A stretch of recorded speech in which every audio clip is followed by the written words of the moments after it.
Week 30, Friday. A reading from the works of Baldwin of Canterbury. The Word of God is living and active. The Word of God is living and active, sharper than any two-edged sword.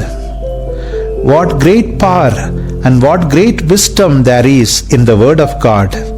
These words demonstrate to men seeking Christ, who is the Word, and the power and the wisdom of God. This Word with the Father in the beginning and co-eternal with Him was at the appointed time revealed to the apostles, and by them proclaimed and humbly received in faith by the peoples who believed. The Word then is in the Father, in the mouth of the preacher, and in the heart of men. The Word of God is living. The Father granted it to have life in Himself, and He has life in Himself. Therefore, it is not only living, but is also life, as it says to itself, I am the way, the truth, and the life. Since it is life, so it is living so as to be life-giving. For as the Father raises the dead and gives them life, so also the Son gives life to those to whom He wills.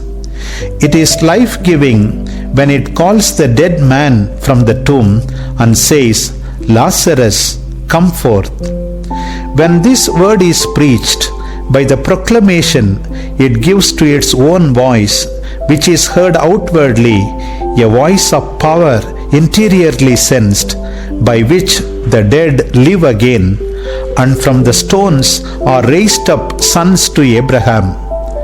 This word then is living in the heart of the Father, living in the mouth of the preacher, living in the heart of the believer and lover.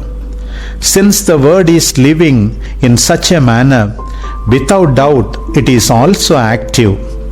It is active in the creation of things, active in the control of the world, active in the redemption of the world.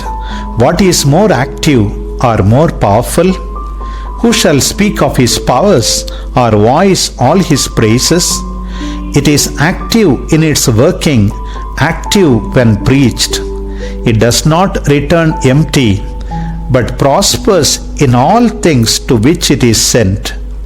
It is active and more piercing than any two-edged sword when it is believed and loved.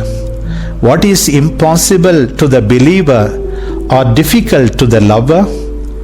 When this word speaks, its words pierce the heart like the sharp arrows of a man of might, like nails driven in deep, and they go so far as to penetrate the inmost being. For this word is more penetrating than any two-edged sword, being more powerfully incisive than any other strength or power, and more subtle than any sharpness of the human mind, keener than any refinement of human wisdom or learned speech.